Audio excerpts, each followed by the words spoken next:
As the king is treated for cancer, there is one word being bandied about that will strike fear into the newly crowned monarch.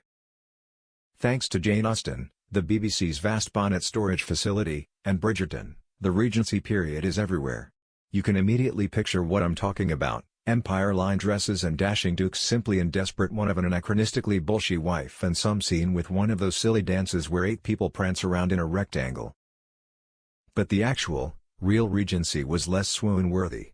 In 1811, after years of George III suffering repeated, extended bouts of madness, Parliament interceded to stave off a constitutional crisis, naming his lecherous no-hoper of a son, the later George IV, as Prince Regent. A regency for all you factophiles is when the monarch is incapacitated or unable to fulfill their duties, so the next in line to the throne is appointed regent to act their stead, thus making them king or queen in all but name. This Georgian regency would last for nearly a decade, and you and I would have assumed there would never be another one. That is, until this year. Recent reports have, for the first time in centuries, brought up the prospect of the R word. King Charles is, as the entire world and several of our closest solar systems know, currently being treated for cancer, his candidness about which is a major royal first. Things are looking up. Anyway. Last weekend, His Majesty joined a dispiritingly small gaggle of graying working HRHs and their plus ones, Mr. Princess Anne, Sir Timothy Lawrence and the Marchioness of Merking, Sarah Ferguson, Duchess of York, for the Windsor Easter Sunday service. This was all very good news and cracking stuff, and enough to really make Union Jacks flutter that much more confidently. But, we are far from out of the Charles woods yet, meaning that for the first time since George IV was slavering over his secret first wife Maria Fitzherbert and spending vast scads of cash on hoovering up chinoiserie like the Augustus Gloop of Ming porcelain, we are the closest to the possibility of a regency in 213 years. This is a horrible plot twist that no one could have predicted. The late Queen lived until she was 96, Prince Philip 99 and the Queen Mother 101. With those sorts of hardy genes, only a few months ago I would have confidently predicted that the reign of Charles would be decades long in length and, knock on wood, may very well still be. His Majesty is no doubt getting the absolute best and most cutting-edge medical care there is, while at home sucking back all the homeopathic tinctures and applying all aromatherapy patches he can get his sausagey hands on. But the uncomfortable fact is that given we have a king with cancer, a regency is no longer simply the province of bodice rippers and small-screen make-believe. In the New York Times recently, former Vanity Fair editor and author of the quintessential The Diana Chronicles, Tina Brown wrote that news of Charles's cancer has put William and Catherine in frightening proximity to ascending the throne. The prospect of it, I am told, is causing them intense anxiety. This week the Daily Beast's Tom Sykes reported, some believe, however, that if Charles and Kate were to be permanently sidelined, forced into greatly reduced roles for the longer term by ongoing health challenges, a Prince William regency would look desperately short-handed. And there it is, the dreaded R word.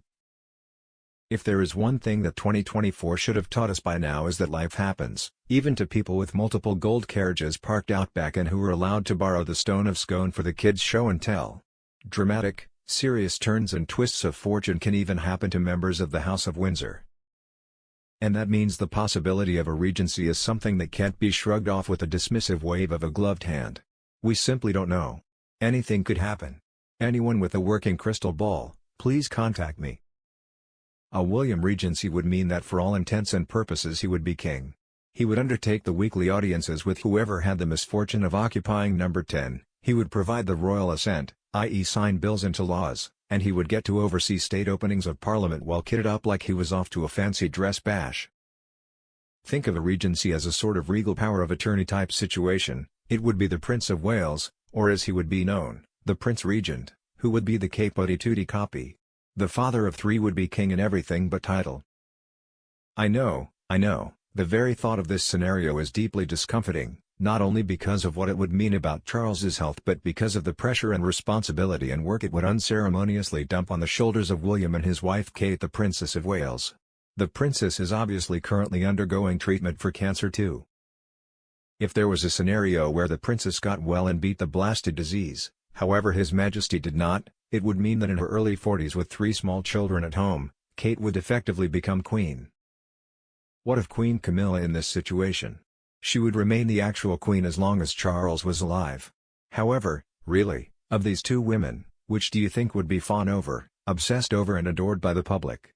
Who would be the queen of hearts and TikToks and newspaper front pages and hashtags? Thinking about all of this, even in the most abstract sense, is head-spinning, woozy stuff. None of us know what could, or will happen inside Buckingham and Kensington palaces in this year, or next or the one after. Here's some very good news, however. After Easter and enjoying his one self-allotted carib egg, His Majesty is running the show and keeping things shipshape and Bristol fashion. Even throughout his treatment, the 75-year-old has continued to hold his enforced weekly prime ministerial chit-chat, no biscuits provided, and kept up with this daily red boxes of state paperwork that he has to sort through before he gets to the day's wordle. The King has also been officially accepting the credentials of ambassadors arriving to the Court of St. James, as it is officially known, a task that demands the wearing of tails and a very high boredom threshold. His Majesty might not be doing his meeting the unwashed masses routine on doctor's orders, to minimize the risk of infection, but otherwise it's business as moderately usual. The Beast Sykes has reported that Charles officials are as busy as ever. There is no question of decisions being taken by anyone other than the King. Still, undeniably, today we are the closest we have been in the span of more than 2 centuries and across 7 reigns to a regency. Therefore, whoever your god of choice is, let's hope they are interested in saving the King. William and Kate, I'd wager, are on their knees praying about this very thing, right now.